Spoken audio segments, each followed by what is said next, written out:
Hello everybody, what is going on? Jimmie here, back with another video. Today, my friends, we're going to be talking about the best Nintendo Switch games of the year 2020. Now that 2020 is over with and all the games that were going to come out first party and most of the big third party games have all came out and the year is coming to a close, I figured before the year ends, we might as well go over, in my opinion, the best games that came out in 2020. We're going to be doing first party, we're going to be doing third party, and we're going to be doing best port.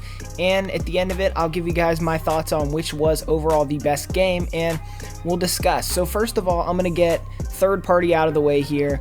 It was honestly worth the wait, in my opinion. Doom Eternal for the Nintendo Switch. It runs really, really great, and I'm really happy with the way the game ultimately turned out. I think that, it was worth the wait because the fact we waited so much longer than other versions of this game had to wait to get it, and I honestly think that it was worth the wait because, truthfully, we have the best version of it. We have a version that we can take wherever we can go, and yes, the physics are not perfect.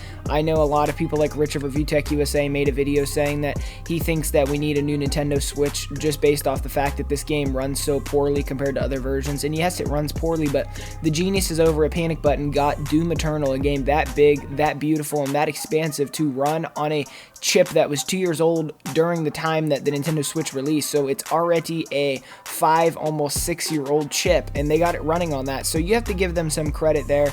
And honestly, it is more than playable. I've messed around with it and I'm really happy with the way the game ultimately plays. I have not beaten it yet on my Switch, but I have beaten it on my PC, and I can tell you it is a wonderful experience, and if it runs the way it's been running for me this entire time, it's going to be an amazing experience to finish it on the Switch as well, so I'm really looking forward to that. Next up, we have the best port of the year, and I would say Xenoblade Chronicles Definitive Edition is definitely the best port on the Nintendo Switch from any developer. BioShock Collection was a close second for me. Really great games as well. Truly, Xenoblade Chronicles Definitive Edition is one of the best games I've ever played. I was genuinely shocked that I sunk 80 hours into the game, and at the end of it, still came out wanting more. I did like Xenoblade Chronicles to a certain degree, but I would not say it lives up to the name Xenoblade Chronicles Definitive Edition. Xenoblade Chronicles 2 I'm talking about, and I don't think it lives up to that name. I really don't. But ultimately, I don't think it is a bad game. I just think that, Xenoblade Chronicles set such an amazing standard, and the Definitive Edition, though running at lower resolutions than it originally came out in, is a great port to the Switch, and honestly adds a lot of content, makes the game a little more flush, fixes some frame rate issues here and there. The game runs relatively smooth from my testing and my situations here, and honestly, I think it's a must-play for Switch owners that haven't already beaten it on the Wii. Last but definitely not least, let's go over the best first-party Nintendo Switch game, and drumroll please, the best Nintendo first-party Switch game, if you couldn't guess it, is Hyrule Warriors Age of Calamity. Though I'm not very happy with the way the story turns out, I have to say this hack and slash is an amazing title if you are into hacking and slashing, and really not too much difference in the gameplay, but it is still a great game, and honestly, I think it's worth a try. And all three of these games are amazing in their own right, but now let's get on to my favorite game that actually came out in 2020 for Switch and for overall, because it's a multi-platform.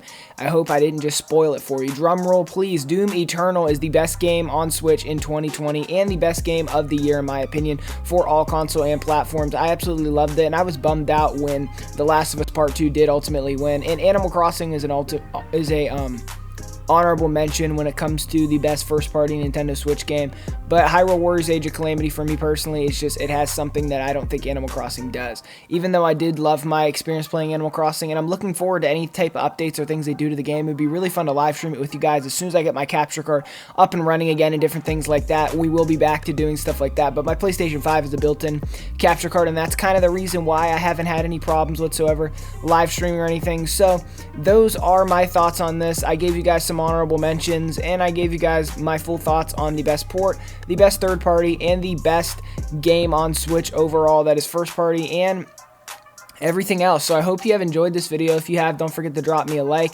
consider commenting, maybe even subscribe and hit the bell so you don't miss when I make more Nintendo related videos or gaming videos, because I will be doing stuff on the PlayStation 5, the Xbox Series X, even though nobody watches those videos, and the Nintendo Switch, and Pokemon Diamond and Pearl Remix. Whatever happens in the news that day for gaming, there will be something to report on it. I try to post videos every single day. That's what I strive to do, and I hope you guys will join me on my journey to become a big YouTuber. Thank you so much for watching. Jimmie out of here.